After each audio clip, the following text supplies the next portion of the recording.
Hi everyone, welcome back to the Lightworkers.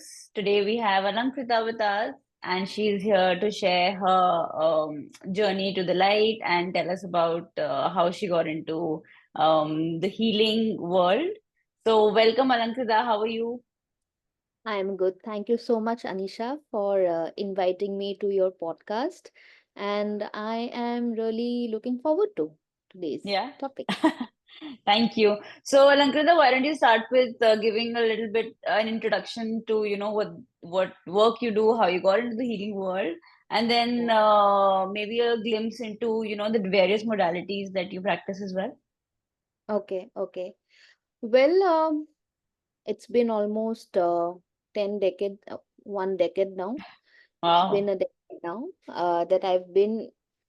that I am serving as a psychologist and a psychotherapist.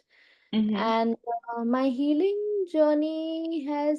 personal healing journey has inspired me a lot to divert into energy work, right? Oh. Because I did graduate as a psychologist, and then I served as a school psychologist for many years. Mm-hmm. But then at the same time, I was also working with clients with modalities like very cognitive modalities like CBT, REBT, Mm-hmm. right? And it is at that point of time, I think it was the year 2017 when I started getting trained in different modalities like regression therapy, like past Mm. life, inner child healing. And that is when I started to understand a lot about human brain, a lot about it's not only the brain which Mm-hmm. needs to be taken care of, but the energy also, Yeah. right? Because when you talk to people, when I used to talk to different people who would come as clients, I would always think that how else can I help this person? Because sometimes, the cognitive aspect, sometimes it does not work, Yeah. and some people need that other angle to it, right? Yeah. Yeah. So yeah, I am a trauma focused therapy, and I help people with processing different kind of traumatic events in their life. I help them with their inner child healing. I help them with mother wound, father wound, you name it. Yeah. Right. Yeah. So Wow. yeah. So, Narankita, for people who don't understand what is trauma focused therapy, because we hear this word so much, everywhere, like on Instagram, and everybody's talking about being trauma focused. So, what are these lenses basically? And then also a little bit about what inner child healing is. Okay, so basically, see, trauma is nothing but a state of overwhelm. Okay, Yeah. when you are disconnected from yourself, Mm-hmm. right? And trauma happens not in connection, but in disconnection. Because something that is happening to you and something that you are just about to process it or react to it, or just a simple reaction, it is the gap between those two. A state Mm. where you are just about to process, but then you go blank, right? Mm. And yeah, that is what we technically uh, term it as trauma. And trauma focused is basically when I work with people, helping them to process these Mm. kinds of wounds, right? Mm. Because Mm. I mean, I personally have been to different therapists in the past, but Mm-hmm. some of them were not trauma focused or not trauma informed, which is Mm. why I had to, cognitively do a lot of stuff. So it's like I was the client to my therapist, but then cognitively I was doing a lot of calculation key. How is it? How is it? Right. Right? Right. So Right. yeah, and I think the more you learn to, the more you start talking with people, you start getting a perspective of what will be needed for this person to not Mm. cognitively process it all the time, but also how the person can somatically, through body, through their food, through movement, how can they process that entire event and in its own time, not according to Mm, my time, not right. on my, right? So this is basically what trauma focused usually entails. And one more thing, Alankrita, a lot of people also have this maybe misconception that, trauma has to be a certain incident, or, it has to be something big, whatever big is, right? Yeah. And so didn't go through trauma, but, somebody maybe, at a certain level, they went through trauma. But like the definition of trauma that you just like explained to all of us is quite simple, right? And it could be very like small things as well, right? So can you give us an example for people who are still not able to, fathom? Because it's also separation from mother, right? And it could be Oh, separate, yeah. yeah. So something like that, yeah. Mm. So let's say trauma can be as big as somebody losing a partner or a parent to a very tragic accident, or it can be as insidious as growing up in a family where the family is so supportive that the child feels kind of frustrated that my parents are so much supportive, they are so much giving in nature that uh, this is not what I exactly want and I don't know how to state what I want. And then Right. imagine this person living with all of this kind of attitude or this kind of an approach every single day. So it's like if Mm. I'm a child in the family, if I'm that child in the family whose parents are very supportive, and I think of and I go to school and I get to learn something very catchy, very funky from my friends, right? And then I'm curious about it, and then I cannot discuss it with my parents because they have always wanted the best for me, right? Mm. They kind of Right. tell, yeah, I mean, the kind of expectation that I have from them is not matching up from what they has towards me, probably. Wow. It can be, this is a very simple example, right? Yeah. But we see, we cannot see, if you see this example from a third perspective or from a Mm. different lens, it will be like we all want family like you have, we You all need have. support Right. parents like you have, right? Yeah. But Yeah. deep inside me there is this deep disconnection that I share with them. Mm. And when I don't address it, when I don't heal it, I end up moving into similar patterns in my other areas of life. For example, a job that is providing me with accommodation, transportation, all of it. But let's say when it comes to discussing the salary, you cannot. So you But then, freeze. Mm. yes, the conditioning is there. But then you have everything. You have free phone recharge, you have Yeah. free electricity. What else do you need? Right? Right. And so then even talking about it becomes a problem because everybody is kind of judging you because you have everything according to them. And Yeah. but what your issue is, that becomes traumatic. Very interesting. Yeah, yeah. And I guess sometimes the word trauma becomes so heavy, or at least that's how, I mean, I look at it, that people don't even approach it because they're like, we don't have any traumas, so we don't have to go through a trauma informed coach, right? So yeah, that's Yeah. that's and then a little bit about inner child healing. So inner child healing is, if I have to put it in very simple words, nobody is born as an adult, right? Everyone goes through that biological aging process, like a one Yeah, month old to 1 year to 5 years, 8 years, 10 years, right? Among While growing up from zero to the next consecutive years, we are we are living this life, we are processing this life from our brain as much as possible.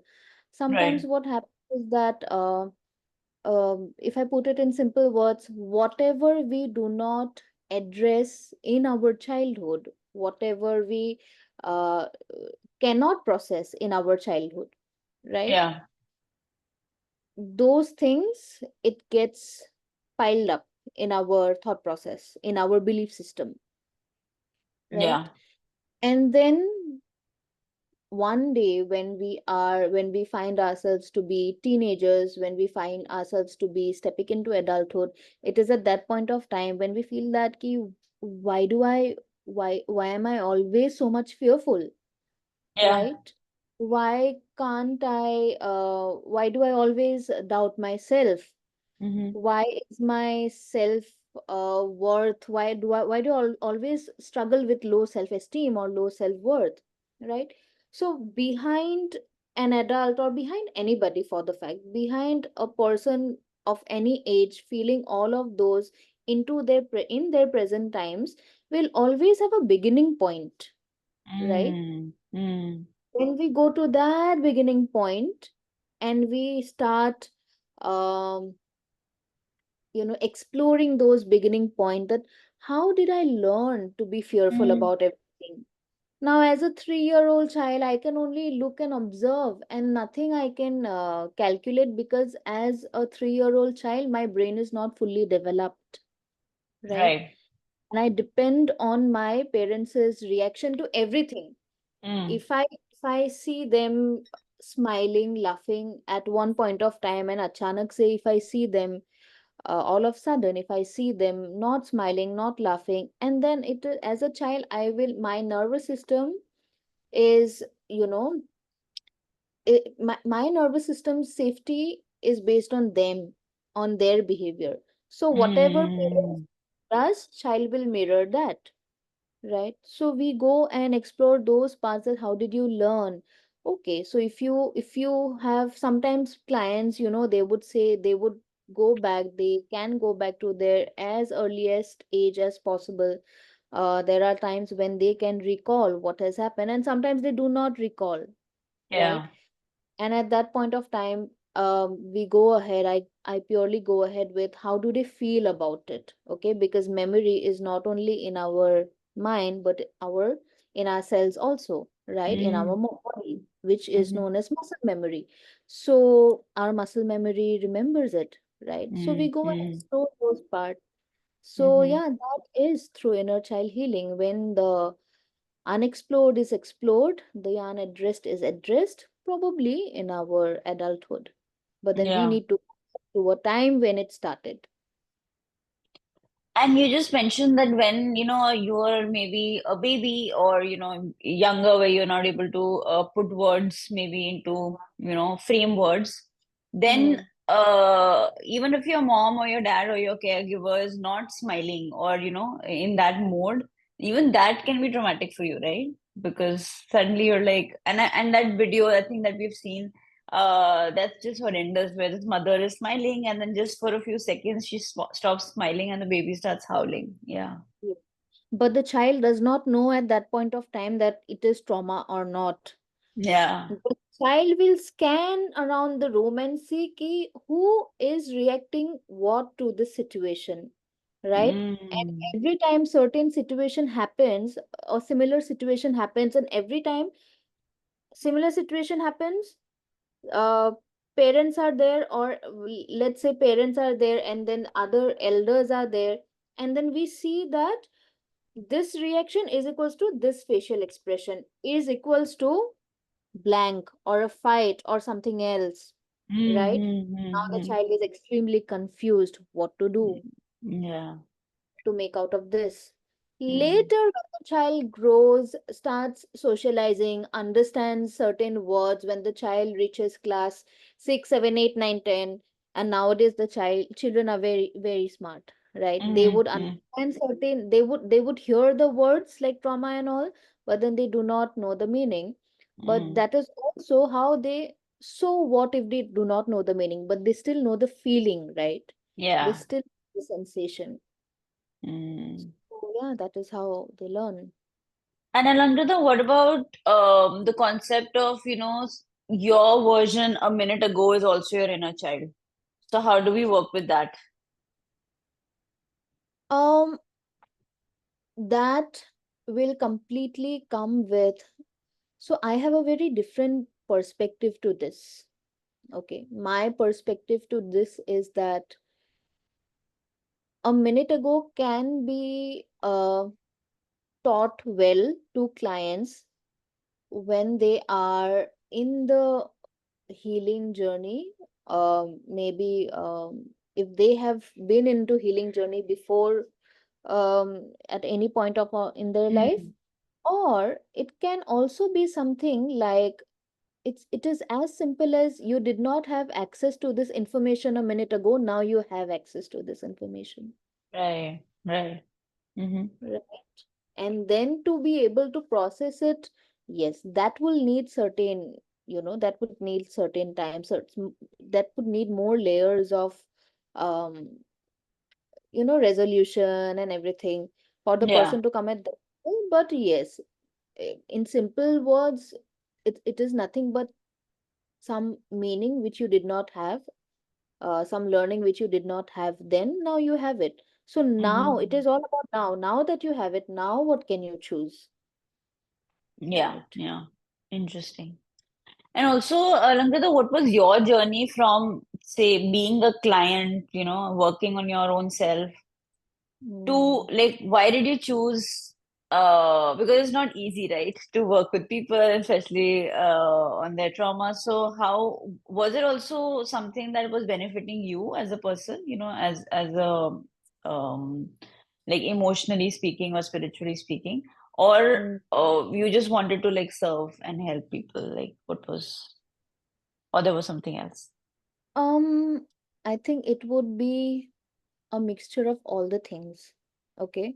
Why I say this? Because when I first studied psychology, I had no interest because my psychology teacher back then, I mean, there are certain people who are good in understanding the concepts, but then when it comes to teaching the concept to other people, they really cannot do it. So yeah, my initial years of psychology, of studying psychology, was in hands of certain people like this.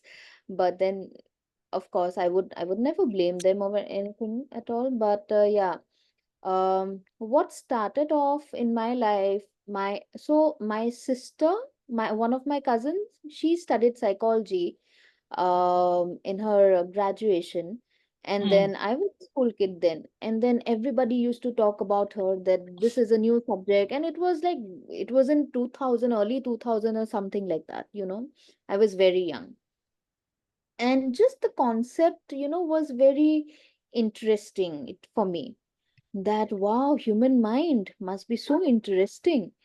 And I mm, think, yeah, it just started off like that. And then eventually, after I did my bachelor's and master's and everything, that is when I started, that's when I first decided that I want to be in this subject for myself first. And then mm, let's see if I would want to see clients, probably I will. I did not decide it immediately, but again, it came naturally to me.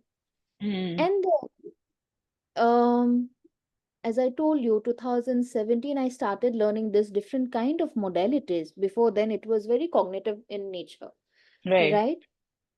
2017, I would say, was a turning point in my life when I decided and I was trained under different modalities, and that is how I started. Um, I would definitely give my partner a lot of credit to this, where my partner has introduced Jiddu Krishnamurti's work, and Mm, um, and then I started also um, studying and reading a lot about spirituality, but not in depth. mm, Not in depth. I started learning about how our ancestors blesses us with so many things, and it is at that point of time when I finally, now I fully acknowledge that yes, I think this was my ancestors' plan to choose me as their healer in this yeah, lineage, right? yeah.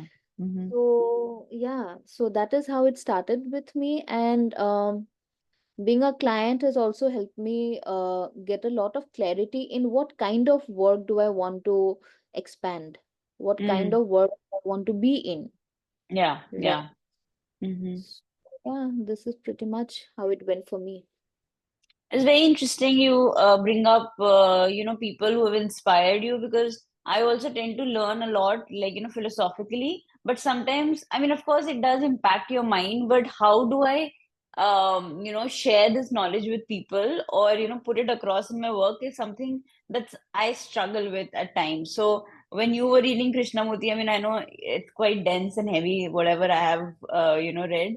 How do Yeah. you, is it for your own self to understand, or is it also to work with clients? How does it work? It is for myself because the Mm. work is so heavy, it is so dense Yeah. that um I don't think that I have reached that point in my life when I could impart the same, or even if I can quote him in some sessions. I Even if you ask me something about him right now, I don't know if I will be able to tell you in details, but then what I have seen in YouTube videos, what I have read is there within me. And Mm. whenever it's supposed to come out, it will come out. So I have stopped forcing myself to squeeze everything out of me. That's a good point. Yeah, yeah. And we are constantly seeking and getting so much information, right? So it's just good to stay with it and like just let it sink in, right? Yeah. Oh. And yeah, and sisters work. So is it specific to say family constellation, or like I are there different aspects of ancestors work that you inculcate? Family constellation will be a very big part. But apart from that, my maternal side of the family, they have, so my mom, uh, she does not do idol worship. Her Mm, practice is a little different. So they worship a person, just like there are people who worship Swami Vivekananda, right? There are people who worship Sai Baba, right? mm, So mm, the person who my mother worships is a very local person. mm, It's a small village here in our city, mm, uh, and therefore I have seen how the community is very big. The person she worships, the community is very big, and it is widely spread out across. It's spread out globally. So, I have seen my mom, her side of the family, and hundreds of other people from friends, and then other community member from that same practice, chanting, meditating a lot. I have grown up between chanting, hearing chants, mm. and me as a child, I would be restless and I would see my mom meditating for hours and hours without getting distracted. I would say, "Oh, this is crazy," Oh, to an extent where I developed deep hate for meditation. wow. Mm, That is also how I somehow got disconnected with her for a good period of time, yeah. right? Mm-hmm. And but then it is now things are absolutely different. It is Mm, now today that I understand the value of meditation, even though I cannot meditate for long hours. Max, maybe I can go for maybe 20 minutes to half an hour. mm. So I'm learning how That's a to go lot. myself. Yeah, Yeah, that's a lot though. That's a yeah, lot. Yeah. yeah. Mm. So I'm Okay. learning to go. So you are kind of focused on the, like you've always seen this happening, because a lot of people, especially I don't know, around Hinduism, I know there is a lot of diversity, but it's mostly Yeah. around bhakti and prayer and all of it. I don't know where sometimes meditation gets lost, like if they inculcate this in a daily basis or not when we are praying. But Mm. it's an interesting perspective that you've seen chanting and meditation as part of your life. Yeah, so that's something that you connect with. Yeah. So that brings me to the next question. So how important is faith for you? So then did you develop faith based, or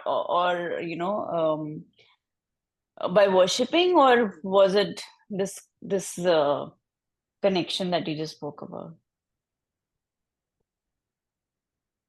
It is really funny when I think about it now, because faith. was something which I felt was forced into me. I told you, when growing up, um, between people, between my caregivers, meditating all the time was really irritating for me, because I didn't receive that presence of my mom then, right? Mm. And then there would be people who would say that, you know, this is for the greater good. This is for the greater good. And that is how I started thinking, okay, maybe, yes, I think I was convinced easily for the greater good. But then as I kept growing up, and then Mm. was time when I was I think when stepped into my adulthood, when I was 22, 23, it was at that point of time when I finally acknowledged that it is okay. I don't need to have faith all the time that comes from external agency. Mm. And for good 2 3 years I was full blown atheist, full blown atheist. And whoever, whatever people would say, I would not, acknowledge it. I wouldn't want to recognize it. So there was a period when I did not want to hear anything about it, Mm. basically. Mm. So with that has ended with a lot. So that mindset has ended when I started my own healing journey with a different therapist who was trauma informed, who does a lot of energy work. So Mm-hmm. yeah. And that Nice. is when I started understanding that faith is something that when you are ready, you will reach out to it, or it will come Mm. to you some way. I Mm. mean, it's not a calculated something. Mm. Mm. Faith for me is that. So, Rangita, are you saying that while you were growing up, you didn't really need to focus like or have faith on a certain thing? It was more about the antagonizing effect of, what you grew up with, like around your parents or like being separate from them. That was bigger than you developing any kind of faith. Is that what you're saying? Yes and no, Mm. because there would be, when my father would be driving car, and then I'll be in the back seat, and whenever we used to cross a temple, my father would always say, do this. And every temple across the road, across the street, wherever it is, I have to, it was like I couldn't relax in my car every time I kept doing this all the time. Yeah, yeah. Those were kind of forced faith, I would say. But Mm. eventually that has changed. And yeah, I mean, I think when it comes to faith and me living as a child, it went very superficially, upper say. It was Yeah, very. yeah, yeah. So it kind of developed later. Mm.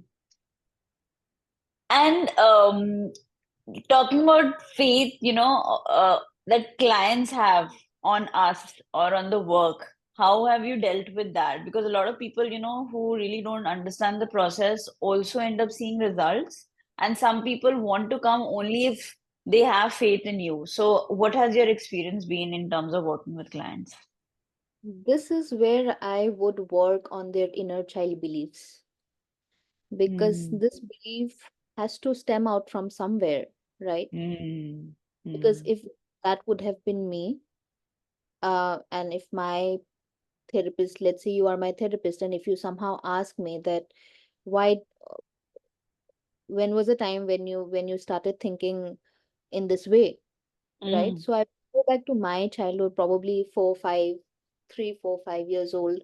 And the same, I would go and I would try to understand from where and which space this client is talking from, right?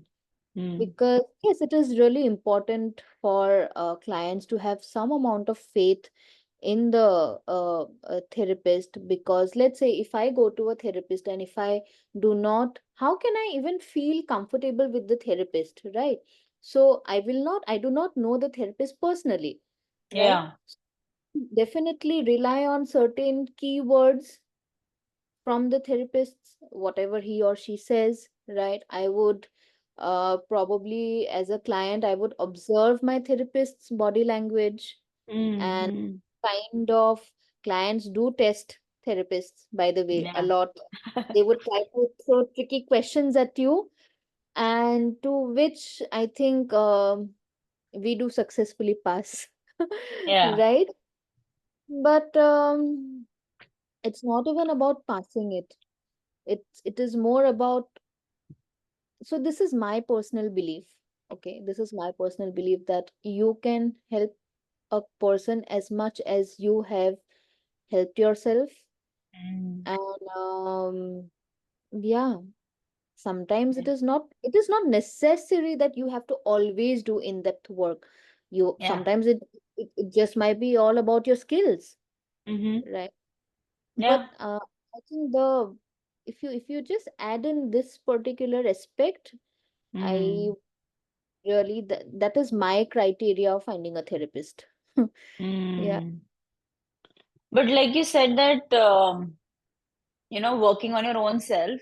So how important is it for you to continuously work on yourself and maybe the shadow part or other things that are inside where because we've read this or we know or we are aware that skills part, like for instance, a nurse can still help you if she is going through her own, issues at home. Similarly, it's the same for us.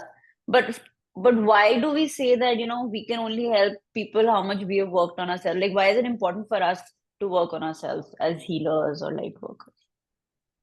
It is so important to work on ourselves because just to expand our own belief system, just to expand, because um, there are colleagues of mine who would tell me that you you can refer certain clients to me, but I want you to refer only this that. Okay, nobody with this kind of issues, or nobody with that kind of issues. And I say them ki I don't know what issues they might show later on, right? And I have heard some of my friends also that I really can't take it. It is too triggering for me. Of course, I would always respect that. I would always respect that. It's not also only just for the sake of catering to clients. It is also, as a human being, you would want to keep on working on yourself all the time. We are learning so many things all the time. We are in such an environment where there is external stimuli all the Mm, time, you know. mm, Personally, when mm, it comes to me and my healing, i can I no longer get irritated, let's say. I no longer get irritated and mix my emotions from different areas of my life now. I wow. have clarity about what I think. I have clarity about I keep testing, I keep checking my heartbeat from time to time, you know, and it seems fine. There was a time when, you know, I would be my morning starts in a rush. My morning used to start in a rush all the time, and that happened for good 4 5 years. Mm, And I think from past 2 3 years, I am living the best kind of life. And even to say this, I am able to say this because I truly am. You know, mm, there is no mm, shame attached, there is no shame involved, there is no guilt or other factors like how can you say that you are living a good life? What if, you know, if the nazar factor comes into it? So I decide that if nazar comes in, I will remove that as well. mm. Yeah. Nazar is I- evil eye, right? Yeah. Mm, it's evil eye, it's evil eye. mm, Yes, mm. yes. This is a very interesting concept you bring up, especially with light workers, Alankrita, because a lot of us, there is this guilt, shame, of course, of our own traumas. However, even living the so-called good life becomes a shameful and a guilty thing where we don't want to experience it because of like one reason can definitely be evil eye, but other things also we feel like we don't deserve it or whatever. So I actually want to ask you about your journey from, learning all of this and then starting your own practice and the shame and guilt we have around that as well. And then of course we can talk about money a little bit as well if you want to, because that's my favorite topic. Yeah. Yeah. So, well, I was very clear about what I wanted to do, right? And as I told you, that 2017 was the turning point when before that, I started working I started serving uh, from the year 2015. Yes, I started as a therapist from the year Sorry, 2000. what I meant was in terms of also faith, like, what role did it play for you to actually become your own person and start and giving your own, like, you need something inside you. So kind of connecting that as well. Yeah. Okay, Sorry, go okay. ahead. I'll try to answer that as much as I can. But well, it was everything started with one choice and one decision. Yes. Either I can do this and help an entire community, or I take a step back and start doubting myself. I have so much thing to offer. How do I do that? How do I do that? And all of those. Because I think I would be the first uh, businesswoman in my family. Everybody else is Oh. working either in a government sector Mm-hmm. in private sector, right? So for me, it was challenging, extremely challenging to overcome so many things. The security from government sector, the constantly working for 10 hours, 12 hours from the private sector. And I saw my Mm. dad serving, working in MNC for a very long time in the private sector for many, many years. And yeah, therefore it was really difficult for me, but I have had good friends and good mentors, right? They have really helped me expand my vision, and expansion of my vision wouldn't have been possible if I wouldn't have had faith in my own caliber, Mm. right? Mm. Sometimes, it is okay. One thing that I have learned from my own healing is that sometimes, even if your parents, as children, you want that courage, you want that support, you want that push from your parents, no, that go ahead, do this. This is something very new, I understand, but we are with you. Sometimes they might not have those words, and it's Mm. okay. It's okay, right? Yeah. Because they are not living my life. They can only tell me from their experience as much as they can. So, Mm. I think that is one area where I have really worked on myself in understanding that let me just go and explore. Let's see what happens. Mm. The downfalls has really helped me a lot. When people talk about downfalls, that is the best part. I really love it because the Wow. downfalls are the biggest teachers of anybody's life, I feel, at least in my life. I take Mm. my downfalls very seriously. Mm. And do you want to share any lessons with anybody who might go through it so that they learn? Well, I was charging less amount. So I was charging uh 3,500 Indian rupees per session. And it is at that point of time, I think 2021 was that year, 2021. Yeah, 2021 was that year where I was filled with clients. I did not have time for myself. Too many things were happening at the same time. Number first would be I would be fully booked for 2 3 months. Okay. Per day, I would cater to almost 5 to 6 clients for 1.5 hour each. So by the time I come back home, I become like I am half dead by that time. Mm, I'm mm, out completely.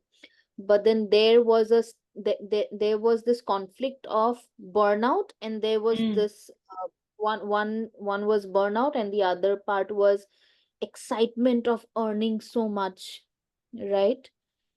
And then I think good 8 months I could do it, and then nothing, you know. I started canceling sessions. I started my health started acting up a lot.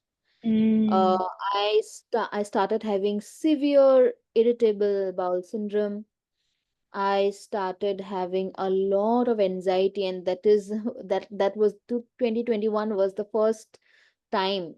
I still remember. I think it was in the month of November, October or November, when I had my first anxiety attack, a proper anxiety attack, and I did not know what to do. I thought I was having a cardiac arrest. mm, And like everyone, like most people would do, I too went to a doctor, and everything was fine, everything came out normal. And it is at that point of time when again my therapist has helped me a lot. So the downfall was that my health, it mm. was completely crashed. And I started somehow um, disliking my working hours. So I would know Yeah, next day work again. So it was like yeah, that, yeah, yeah. And now, after a lot of working on myself, after having a money coach and with my mentors and everybody, I'm in a very different space. My charges are completely different. My work is in container model now. So Yeah. if anybody can work with me, they can work with me either for 6 months or 1 year, or let's say I give customized plan to people for 3 months or 4 months. And I'm working with maybe 10 to 15 people. Mm, And that's a good amount of money, as well as a good amount of time that I'm able to give. And the most relaxing thing is that downfall taught me how can I have more time for myself. You mm. know, I have a lot of time for myself, and I love it. I love it Yeah, because I I I just love everything which is slow. My nervous system keeps thanking me all the time. Thank you, Alankrita. Thank you, Alankrita. I yeah, can literally yeah, hear them thanking me. yeah. My irritable bowel syndrome has reduced by some 90-95% if I see now. There was a time when I used to travel. Let's say if I'm traveling, if it's an overnight travel in a bus or something like that, you won't believe I used to wear adult diapers, right? Because I don't Mm, know at what point what's gonna happen. And it is not mm, like that anymore. I can travel freely. I can mm, my my food habits have changed completely. There was a time it was all about sweets and glucose spike and everything. And mm. now I am trying to take best possible care of me. Wow. And I guess that makes complete sense in terms of how we should be taking care of ourselves while, we are working with other people. And I guess that's true for everyone, right? Like Everyone, whether they are a healer or not, right? Yeah, or yeah, not. Everyone. I feel every individual in this planet should have a therapist of their own, yeah, you know. yeah, yeah. And just touching upon the money aspect, how easy or difficult has it been for you to charge and then also not feel um judged maybe, or feel guilty of doing so, and then also feeling good in your own skin and being able to work with people while you Mm, charge what you deserve? I have been money shamed a lot. Yeah. I have had messages coming from people that in this amount people can even cancer treatment is not this expensive, all of those kind of things. God. Huh? Right. Even in this amount people can transplant kidneys and do this and do that. And it was at that point of time when I thought, whoa, what am I doing? Do I need to really go back to what I was charging? But then if I Mm, do that, what about me? I cannot perform then. I will not be able to give my best to them. Even if I want to give my best, I would not feel like giving my best. mm. It's like I would be doing a lot of harm towards myself. So a lot of money shaming and everything happened. But the other thing is that if I would have, um, if I really would have bought that thought, you know, I would have still probably been in that same space, Yeah, right? Because people will have opinion, people will have perspectives, and their opinion and perspectives comes from their life experiences. And they are here to work with me so that they can have my perspective, or so that they can go past that perspective which is keeping them so yeah, tightened. So yeah. tightened. Don't laugh too much. Your day will go bad. Don't spend too much. Your old age will be this, that, uh, do a lot of saving, do this, do that. And it is one of my friend who says that, why are you saving? You are saving so that you can spend when it is needed, right? And that really have, brought in a lot of different perspective in me. And I said, yeah, yes. Mm, Why was I mm. not able to think that? Because there was nobody who could give me that perspective. Right, right. Mm, Right? I think I have spent the most amount of money in myself in these past 10 years, investing in myself, and that feels so good. It yeah. feels so good. I i i don't even think it as spending. It is an investment. It's not Mm, spending. yeah, yeah. And also, what you just say, it's so important because somehow in this whole process of earning and, saving, we kind of forget to invest in ourselves. We forget ourselves. Who are we, right? What do we want? We want the nourishment, we want the love. And all the trauma that we're working on, we're kind of, aren't we creating it again by People ignoring ourselves? Yeah. Yes, people are investing in themselves, but not in therapy, only in traveling, only in Mm, shopping, only in buying mm, stuff. I mean, it's not bad. Of course, it's so good. Traveling is so important.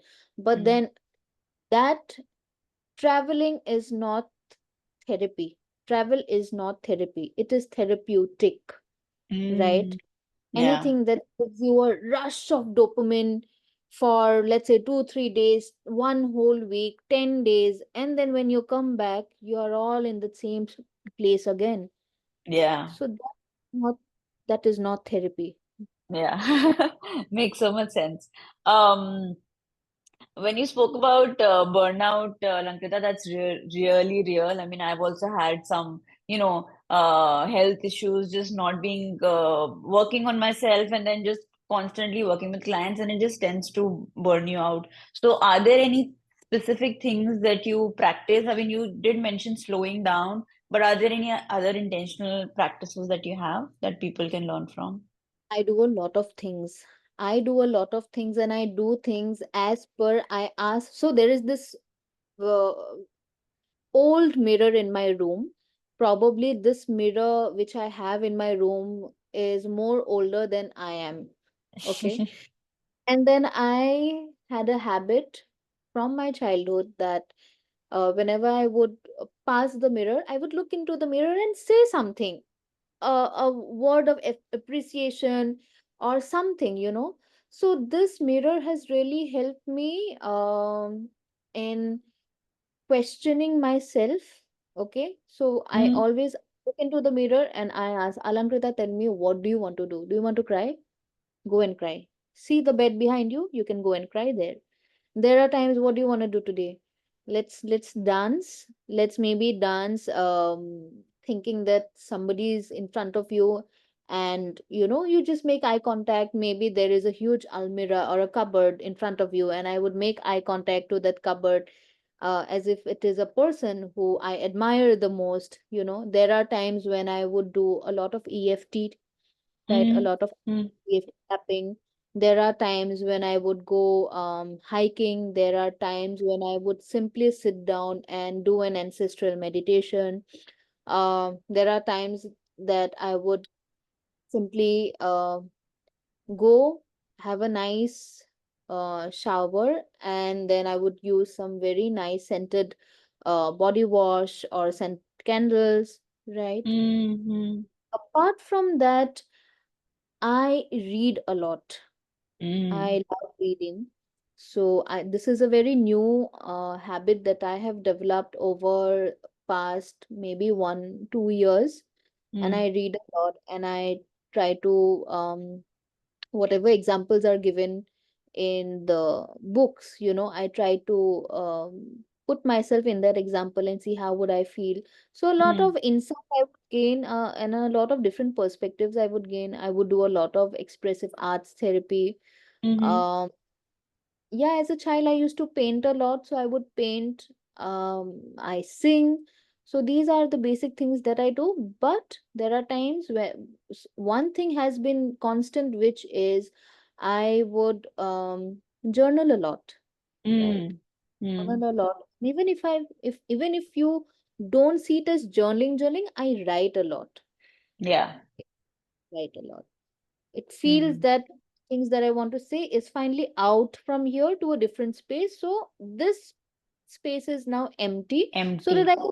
can put in some other things when it is necessary. I would like to keep Mm. Yeah. right. And then is that also helpful for our nervous system expansion when things come out? Yeah. Mm. So much. It's like Mm. um it is like you are carrying two big pressure cooker, let's say here, Yeah. and then somebody has and then let's say you don't feel, you cannot see the pressure cooker, but you can feel the pressure, right? Yeah. Yeah. And something happened, then suppose you slipped somewhere, and then one of the pressure cookers felt, and you would feel all of a sudden so much relaxing, that what did I sh- what happened, Yeah. what did, and it at Wow. that time you would know that, oh, probably it was this, it was that. So yes. Mm. And then the kind of clients who come to you, Alankrita, do you feel like sometimes they're stuck in a rut or they are addicted to suffering? Or is that not really true? I would say um, people are addicted to operating from the same space, Yeah. because the unknown is scary, you know. But then the unknown is that space that would bring you out of whatever patterns and whatever loop you are going through. Mm. Because it is almost like I would rather be with a let's say person who disrespects me, who physically abuses me or verbally abuses me, then to move out of this relationship. And that is because it is easy for your brain to predict the behavior of that person. And then there is this inner need that I can control him, I can control her. This time I can control, because I already know how it happened, what happened last time, and this time I can do, right? But Mm. then it's so, that is very and the irony is that we want to come out of that space thinking that this time if I do differently, then it will change and I will come out of that space. But it doesn't happen, right? It does. Mm. So known threat is better than unknown opportunities or unknown Mm-hmm. breaking of patterns maybe. Mm-hmm. So that's So something what people operate with. Mm. yes, yes. So suffering, yes, suffering is because behind suffering, there is a part that is hopeful all the time. And sometimes suffering also means that I am stuck in an identity of victimhood. And if I operate from victimhood, then probably I'll be able to induce some guilt into the other person. And then what if the person changes? Mm. Well, that's very dangerous. Um, line of thought, right? And then generally what we've seen is that that doesn't change that easily. Yeah. Mm. So, so are there many people like that that you work with? And then, or is it easy to change with work, with therapy? Of course, it is easy to change, because again, when a person with those kind of beliefs, I have worked with many men and women, especially women. I have worked with many women who have come from who comes from this thought of thought, or this line of thoughts, or this perspective, and then how they have been successfully uh, able to step out of these patterns. And stepping out of patterns doesn't always mean that they are now wild and free and all of those. No, but it is more about taking responsibility of their own being, and Mm. how they know when to leave a space. And sometimes it can be also with parents, children and parents, Yeah, or with friendships, with leaving a job space, yeah, but yeah. it, it starts from parents first, because that is where we grow, right? That is our first uh, understanding of relationship, right? True. So Mm. with therapy, I think with therapy, anything is possible to change, but again, it depends on how much a person is willing to change. Because from all of these years of being serving as a therapist, one conclusion, it's not exactly a conclusion, but one thing which I feel is that not everybody can heal. Mm. That's an interesting take. But if they do want to, they can. Of course they can. Of course they can. I Mm. mean, our brain is that only thing that you can give shape to, that you can give patterns to, new patterns. And that all starts with neuroplasticity, right? For Mm. you to be able to do things the way you want. And that is it's based on what do you learn, what are you learning, what is your brain learning to adapt to, Yeah, right? yeah. Mm-hmm. The sooner you come to therapy, I think the neuroplasticity, you can, you know, be able to expand that more. Yeah. But uh, that also depends, because I have clients who are 73, 75, and they are doing good. Wow. They are Mm-hmm. Mm-hmm. right. So there has to be Yeah. something, the inner zeal and the choice which one has for themselves, the decision which people make for themselves, that is more important. That is something which can set things, in the best possible way. Mm. Interesting. And then also working as a therapist, Lankrita, are you able to stay unattached to the results that people see or want? Yes, Okay. yes. And this has come with a lot of practice. This has come Yeah. with a lot. It was not, if you first 3-4 years of being in this work, um, it it was little difficult, right? Yeah. But yes, I mean, it's not my story. It's not my story. I just know Mm. that it is not my story. And even if there has been times when I thought that it is not my story, but then I also think that why is this person coming to me, right? Because every time, I feel that there has been certain clients when I have worked with them, certain aspects of my life I have been able to heal and resolve. Wow. Yeah, yeah. So I love working with people, or whatever challenges, whatever issues they bring up with.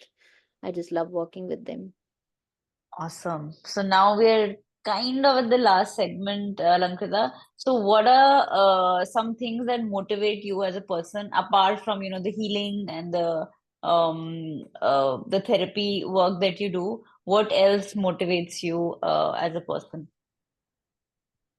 I used to I used to be in sports as a teenager. During my school days, I have played a sport called volleyball, and I have played in many schools in some of the district levels.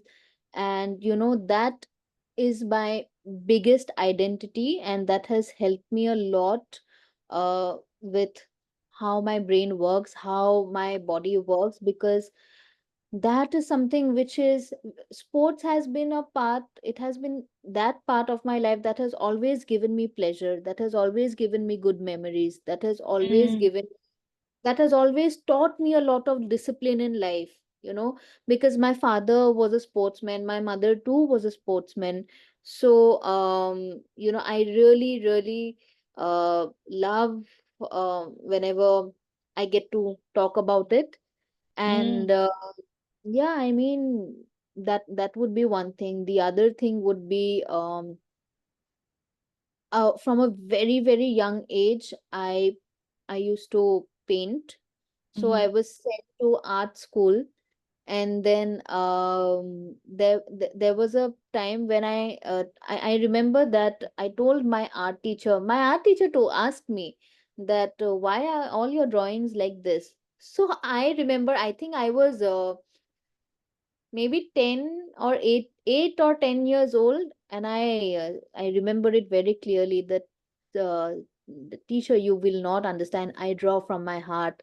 And then and then the teacher had a good laugh. So I know now what I meant at that point of time. So what were So you drawing? I think I was drawing the regular thing, how everybody would draw a scenery, mountains and a house. Right. And but that was a little different kind of mountain and different kind of house, and the stream was little different, right? Mm, yeah. And Alankrita, where did you grow up or where are you based out of? So I live in the city called Guwahati. It is here in Assam, India. But I will be soon relocating to Delhi. Oh, So that's okay. my plan. Yeah, Mm-hmm. I think Yeah. maybe in a month or 2 months' time, I am shifting my work and I'm relocating there. Oh, So very good. Yeah. And so, this whole last section is about just generally motivating people and sharing, miracles and stories of hope. So over the years, you've been in this work for so long. Have you seen stories of transformation? Have you seen miracles, people changing, and there's some drastic positive change happen? And if you would like to share some, examples, maybe. of course, everyone who has worked with me has really they have witnessed a deep transformation in their lives. However, the moment I changed my module, I mean, the moment I changed my way of working, when I started working in container, Mm, uh, means that you need to work with me for 6 full months, or that it means that you need to work with me for 1 full year. yeah, And those people who are working with me and who have worked with me for past 1 year, 1.5 years, 6 months, 8 months, I mean, they have the most beautiful stories. Because sometimes it happens that, let's say, there are clients who have come to me who have, let's say, done 3 months of work with me, and maybe we have met maybe for 3 4 5 times, right? 4 5 times, versus if I compare it, I would not ideally compare, but if I have to compare it, a person who has come to me for 3 4 times, and when they have renewed their entire scheme and they have now entered the container model, I mean, they are doing so much great and so much good in life, better.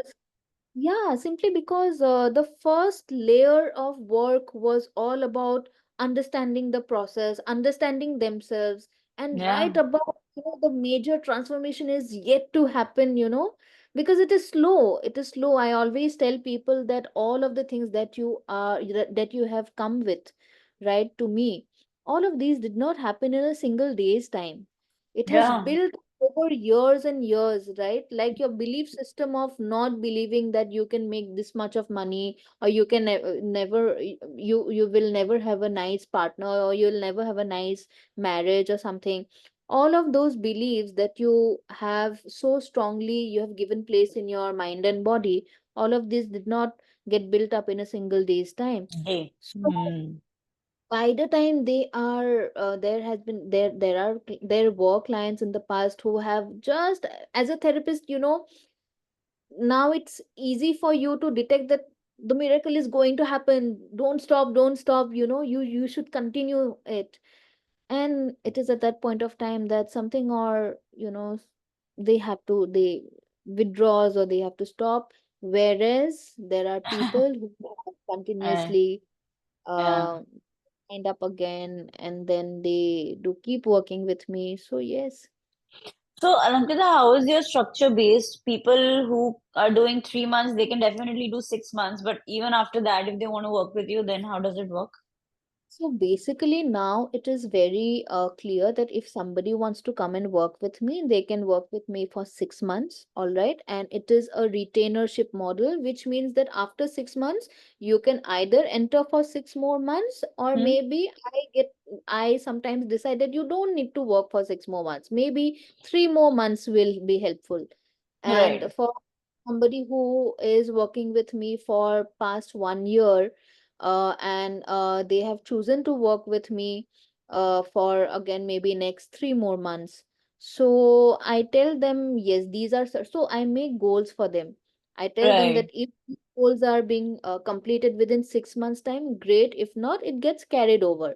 If let's Hmm. say somebody has almost completed for all of those goals within 6 months or within a year's time, then I always ask them to take a gap for a couple of months and then to go ahead with their own life, and they can always come back to me later, right? Right. Right. Hmm. So it's goals based. Okay, that makes sense. Yeah. Goal. It is goal Hmm. based, because that Hmm. it makes it easy for us to be on track. It is easy for us to, it becomes much more structured, because then there were in the past, there were clients, who I would keep a goal in my mind that today we'll work on this, and something shows up and then we are not able to stick to the goal. That does not Yeah. happen often. It did not used to happen often, but then it would really sometimes the client's drama becomes your own drama. So in order to prevent that from happening, we Yeah. keep going. Yeah. Wow, thank you so much, Alankita. It's been over an hour and like I've just enjoyed every bit of it. Now, if anybody who wants to get in touch with you or work with you, what's the best way to get in touch? Well, I have my mail email address. It is Mm-hmm. Alankrita Bhuyan Mm-hmm. 0831 at the rate gmail.com. They can mail it to me, or I have WhatsApp. Mm-hmm. It is, since I am from India, so therefore they have to put the Indian Yeah, country code, yeah, yeah. and I'll otherwise put they the can, number and all of it in the show notes. Yeah. And then you have your yes, Instagram as well, right? have my Instagram as well. So Mhm. yeah, Cool, cool. connecting now has become easier, very easy, Yes, right? yes. So yeah, thank you so much, Alankita, for coming over and for sharing your wisdom. And do you have any parting thoughts?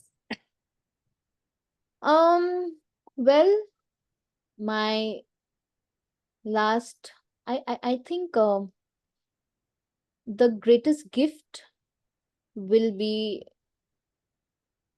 to not keep thinking the same thing every single day, which is something which we need to be extremely mindful about. Because Mm. why I say this, because almost 80 to 90% of the people, they keep on thinking the same thing every single day, which means that when we keep on thinking same thing, similar things every single day, based on that same thinking, we will feel the same way, act the same way, behave the same way, and ultimately reach similar outcomes, right? Yeah. And therefore, yeah, in order to prevent this from happening, maybe if you are aware, if you can take just some time and be aware of it, and maybe change the line of thoughts, maybe say something very crazy that may not make sense, but the train of thoughts, it should break, right? Right. And apart from that, one last thing will be, even if for 5 minutes, just meditate for 5 minutes. Yes. Meditation is no longer, it's not a lifestyle practice. It's not, you don't have to consider, you don't have to be spiritual, religious, any of those things to meditate. If you want change in your system, meditate at least for 5 minutes. That is more than enough. Wow. I Right. hope people inculcate this in their lives and see a drastic change. Thank you so Right. much, Alankrita. Thank you, Anisha. Thank you so much. Okay. Thank you, everyone. We'll be back again. Bye.